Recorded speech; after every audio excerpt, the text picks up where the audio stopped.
Hello friends, Ziaul মাছ রান্না না জিয়াল না সরি মাগুর মাছ রান্না করলাম আলু দিয়ে। তো এটাই আমাদের জন্মাষ্টমীর পরে 3 দিন উপবাস রাখার পরে আজকে মাছ খাবো। মাগুর মাছ, বড় মাগুর। আর হচ্ছে ভিতরে রান্না করা আছে করলা আলু সিদ্ধ, আর হচ্ছে শাক, পালং শাক। আর এটাই আজকে আমাদের menu. Take care all friends, please subscribe my channel. Tata.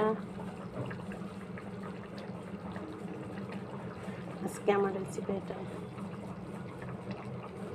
কষা মাগুরের ঝোল।